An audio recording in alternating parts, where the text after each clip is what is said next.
Okey, baik. Kita sambung lagi perbandingan. Yang tadi pengelasan kan? Ni, pengelasan, mula-mula pengelasan. Lepas tu perbandingan. So, kita nak masuk perbandingan pula. Perbandingan ini ialah memproses mengaitkan antara dua benda menggunakan ciri tertentu sebagai asas perbandingan.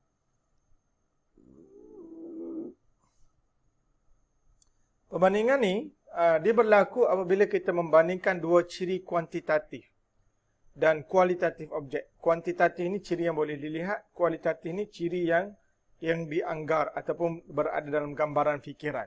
Maknanya kita tengok, kita dah boleh buat perbandingan.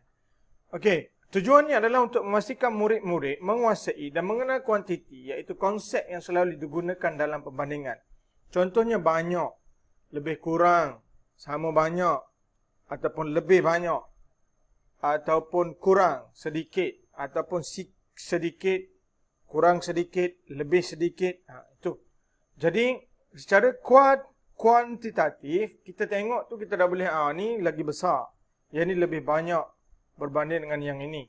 Kalau dari segi kualitatif kita tengok, kita dah boleh bayang, okey, lori ni lagi besar daripada lori ni, bas ni besar daripada bas pendek. Duit ni lagi banyak daripada duit ni. Pasir ni lagi banyak daripada pasir ni. Pensel ni lagi banyak daripada pensel. Pensel ni sedikit berbanding dengan pensel ni. Okey, perbandingan. Contohnya, ukuran panjang, pendek, tinggi, rendah, tebal, nipis, ni lagi panjang. Pensel ni pendek sikit. Okey, pensel ni lagi panjang. Nampak? Nipis, tebal, besar, kecil, bagi saiz, bagi ukuran panjang, pendek, tinggi, rendah, tebal, nipis. Bagi saiz, besar kecil, bagi berat, berat ringan. Bagi bilangan, sikit banyak. Bila kita kira, kita tahu jumlah tu sikit atau banyak. Berat ni timbang lah. Okay? Saiz ni ukur. Guna timbang juga. Ataupun guna saiz diameter, parameter, boleh lah. Perbandingan kuantiti. Kemahiran ini membolehkan murid untuk menyatakan kuantiti melalui perbandingan. Iaitu banyak, sikit, sama banyak, tidak sama banyak, lebih ataupun kurang. Nampak? Ini tujuan perbandingan. Kita nak kena ajar semua ni. Jangan ingat benda ni biasa-biasa, biasa-biasa, okey. Dia mesti kena ajar pada kanak-kanak supaya dia mahir dan pandai. Okey. Sebab ada setengah orang yang dah besar pun dia tak boleh nak mengagak yang mana lagi banyak, yang mana lebih sedikit, yang mana kurang sedikit. Masih gagal lagi. Antara aktiviti yang boleh buat, asingkan kumpulan banyak sikit. Asingkan kumpulan banyak ataupun sikit. Sama banyak, tidak sama banyak. Ini aktiviti. Lego, ada satu Lego. Kita letak satu bekas Lego. Kita minta kanak-kanak asingkan mengikut sama banyak. Ataupun yang mana lagi banyak. Yang merah lagi banyak daripada yang biru cikgu nak. Okey, jangan letak sama banyak. Yang merah lagi banyak. So, dia ambil yang merah letak lagi banyak sampai penuh bekas. Lepas tu yang biru cikgu nak bawah bekas. Contoh. Sama banyak, tidak sama banyak. Mewarnakan kumpulan. Banyak sikit sama banyak. Mewarnakan kumpulan ni bukan kumpulan budak-budak tu. Kumpulan bahan batu mengajar. Lego tadi. Ataupun susunan-susunan tertentu. Lego, pensel warna, pemadam, pembaris, buku. Macam-macam lah. Rumput, daun, ranting. Boleh. Menamakan kumpulan. Banyak, sikit, sama banyak, tidak sama banyak.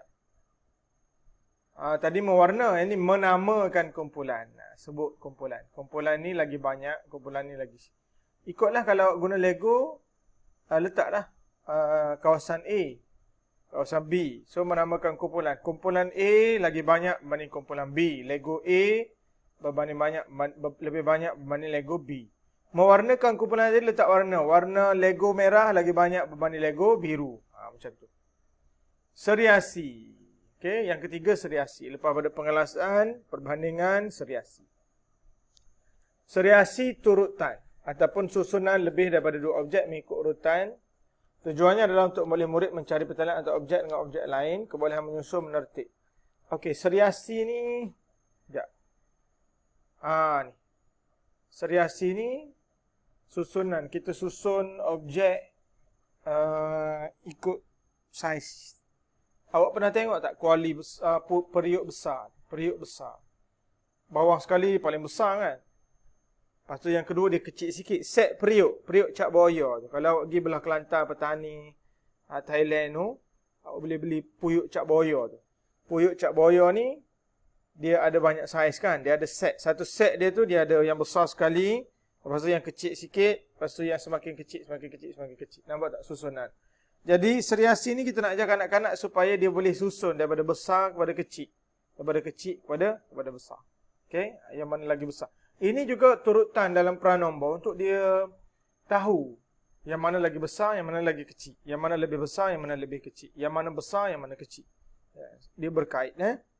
Contoh, menyusun mengikut pola urutan. Kecil, besar, nipis, tebal, tinggi, rendah. Maknanya yang nipis sekali letak. Dia mula letak pada tempat yang pertama. Mula-mula letak yang nipis. Lepas tu tebal sikit, tebal sikit, tebal sikit, makin tebal. Kalau yang pendek, letak yang pendek dulu mula-mula. Lepas tu yang panjang sikit, panjang sikit, panjang sikit, panjang sikit, makin panjang. Okey. Susun objek mengikut ciri, bentuk, saiz, warna. Lepas tu kita boleh campur lah. Kita nak ajar tadi berkenaan dengan saiz saja. Besar, kecil, panjang, pendek, sempit, luas, tinggi, rendah. Lepas tu kita boleh campur pula bentuk dia. Nampak tak? Bola besar, bola kecil, ataupun susun. Ikutlah objek apa-apa pun. Gelas, rendah. Lepas tu letak botol air sebelah. Tinggi sikit. Lepas tu letak botol air besar, tinggi lagi. Lepas tu letak apa? Botol air yang kita pergi ambil dekat air tepi jalan tu. Lagi besar. Lepas tu letak tangki, lagi besar lagi. Nampak?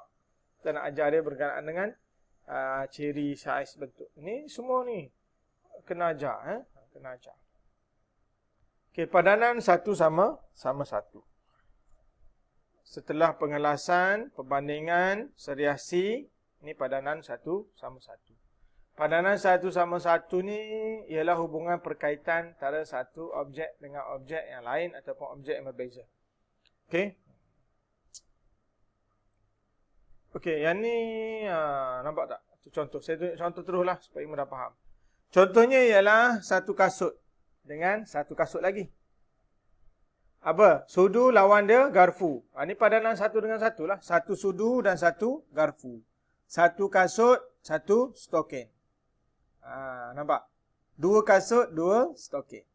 Dua sudu, dua garfu. Satu cawan, satu piring. Nampak?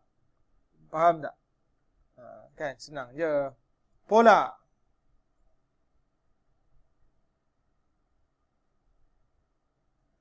Pola ialah mengkaji pola. Contohnya dalam kehidupan seharian mempunyai waktu siang dan malam. Pola ni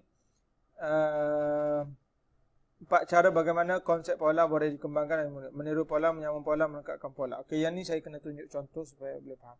Keabadian pun saya perlu tunjuk contoh supaya boleh faham. Okey, nanti kita sambung balik yang ni. Kesedaran nombor. Okey, itu nilai nombor.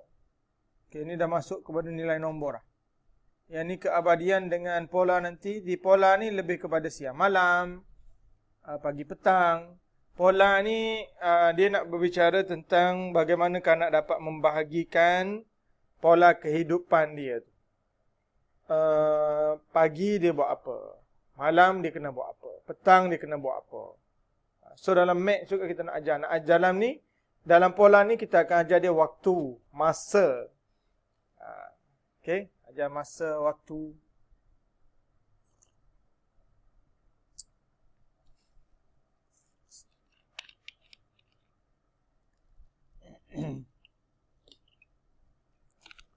Okey, ini kita akan bicarakan lebih lanjut lagi dalam topik-topik seterusnya nanti. Okey.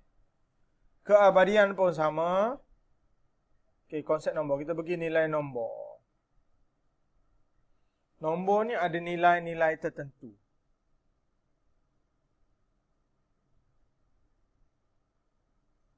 Okey, ada nilai-nilai tertentu. Kosong, tak ada apa-apalah, infinity lah.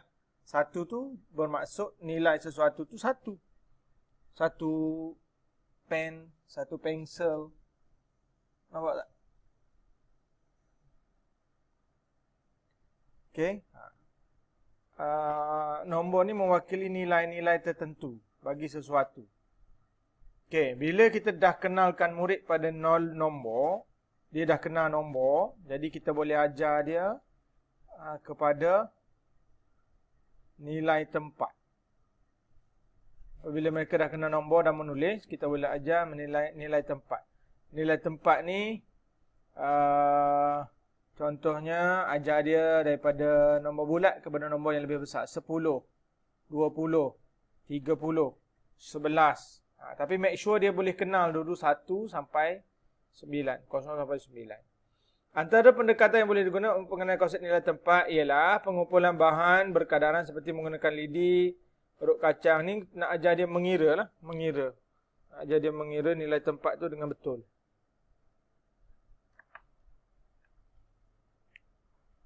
Menggunakan permainan bingo dan kad lipat macam-macam lah boleh buat. Okey. Habis kat situ.